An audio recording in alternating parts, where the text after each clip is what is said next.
11 बजे से साल का दूसरा चंद्र ग्रहण लगने वाला है। चंद्र ग्रहण देश के किसी भी हिस्से में पड़े, लेकिन इसका असर सभी पर पड़ता है। किसी की राशि पर ये अनुकूल असर छोड़ते हैं तो किसी के लिए सावधानी बरतने की जरूरत होती है। तो आने वाले दिनों में ये जो चंद्र ग्रहण है वो किस तरीके का असर छोड़ने वाला है, इसके लिए क्या उपाय करने चाहिए, हमारे साथ बात करने के लिए मौजूद हैं डॉक्टर पीके शास्त्री।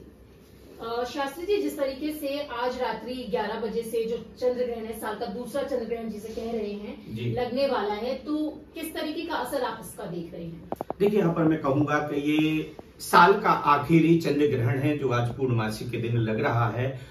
शाम को 4 बजे से इसका सूतक आरंभ हो रहा है और रात्रि में 1:05 से ये ग्रहण आरंभ होगा और रात में 2:24 तक रहेगा।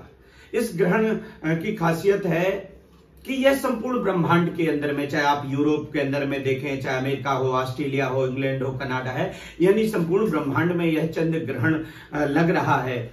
और खास करके अश्विनी नक्षत्र यानी मेष राशि में यह ग्रहण लग रहा है, जिसके कारण मेष, वृष, तुला और मीन, इन 4 राशियों के लिए अनिष्टकारी रहेगा। इसमें अचानक से दुर्घटना होना, व्यापार में लॉस होना, मानसिक तनाव में जाना, अनेक बाधाएं उत्पन्न होती है। ग्रहण का मतलब होता है कि अचानक से कोई घटना उत्पन्न हो जाना। आपने सुना होगा लोकाचार की भाषा में, जब लोग कहते हैं कि अरे हमारे जीवन में जब कोई काम नहीं बनते तो कहते हैं हमारे जीवन में तो ग्रहण लग गया। तो ये ग्रहण दोष होता है। तो पंडित जी, जैसे कि आप बता रहे हैं कि कुछ कुछ राशियों में इस चंद्र ग्रहण का दोष देखा जाएगा, तो इससे बचने के क्या उपाय है, कैसे इससे बचा जा सकता है? देखिए, ग्रहण के समय में या सूतक काल के समय में व्यक्ति को चाहिए गायत्री मंत्र का स्वयं जाप करें या ओम नमो भगवते वासुदेवाय नमः इस मंत्र का स्वयं जाप करें। ग्रहण के पश्चात में 2 तरह के दान होते, एक शूद्र को दान दिया जाता है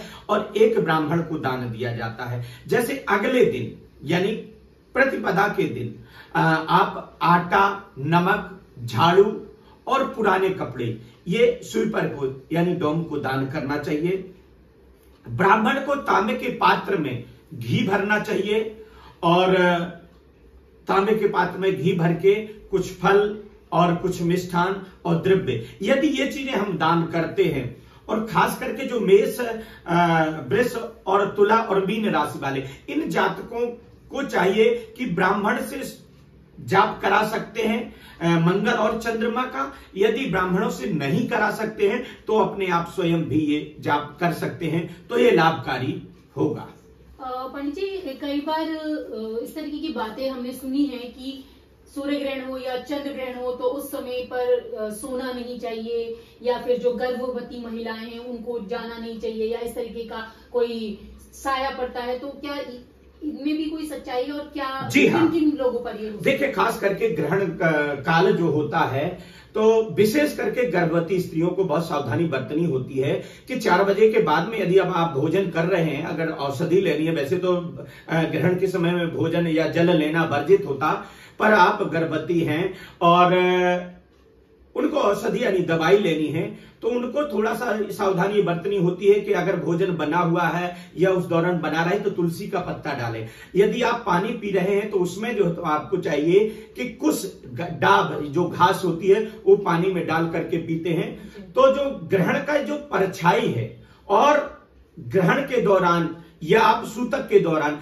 खुले आसमान के नीचे नहीं आना चाहिए, क्योंकि आने वाले जो ग्रहण का जो परछाई है वो गर्भ के अंदर में जो शिशु होता है उस पर पड़ती। आप देखते हैं कि कभी कभी जो गर्भावस्था के बाद में बच्चे जन्म लेते हैं तो अंगहीन हो जाते, किसी की आंख ना होना, कान ना होना, हाथ ना होना, मौन बोल ना पाना, इस तरह की प्रॉब्लम आती। सेकंड नंबर पे यह जो ग्रहण है खास करके राजनीति पे बहुत ज्यादा असर डालने वाला होगा, और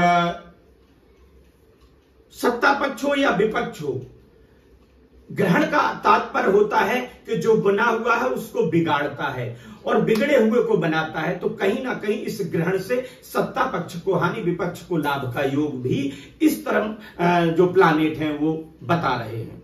तो आप कह रहे हैं कि बिगड़े हुए को बनाता है और बनाए हुए को बिगाड़ता है। जी। तो कौन सी ऐसी राशियां हैं जिनके बिगड़े काम बनेंगे और कौन सी ऐसी राशियां हैं जिनके बने हुए काम जो है वो नहीं हो पाएंगे?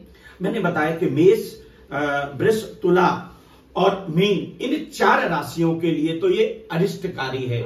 बाकी की जो और राशियां हैं उनके लिए कहीं ना कहीं लाभ दे रहा है, किसी ना किसी को प्रबलता का योग दे रहा है। इसीलिए राजनीतिक क्षेत्र में ये खास करके उतार चढ़ाव यानी भूचाल वाला योग बनाता है। और आने वाले समय में जो वर्तमान की जो ग्रह स्थितियां कह रही हैं वो आपको स्वयं देखने को मिलेगा कि सत्ता पक्ष और विपक्ष में बहुत ज्यादा उतल पुतल का योग बना रहा है। कहीं ना कहीं सत्ता पक्ष को हानि होते दिख रहा है।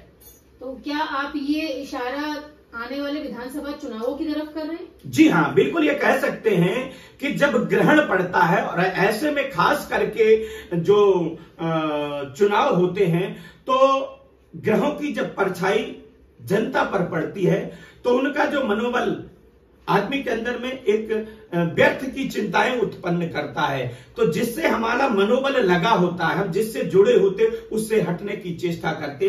तो मैं ये कह सकता हूं कि विपक्ष को लाभ और सत्ता पक्ष को हानि का योग बन रहा है। बस एक आखिरी सवाल है कि अगर हम देखें जैसे कि शास्त्रों में ग्रहण के बारे में हमने बहुत सारी चीज बताई कि राशि पे असर पड़ता है, ये सारी चीजें हो जाती है, लेकिन विज्ञान बिल्कुल इससे परे है।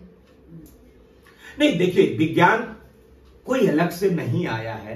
हमारे खगोल शास्त्र की गणना के कि अगर आज हम बात करें कि सूर्य का उदय कब से हुआ है, चंद्रमा का उदय कब से हुआ है, तो ये कौन देता है? हमारा खगोल शास्त्र।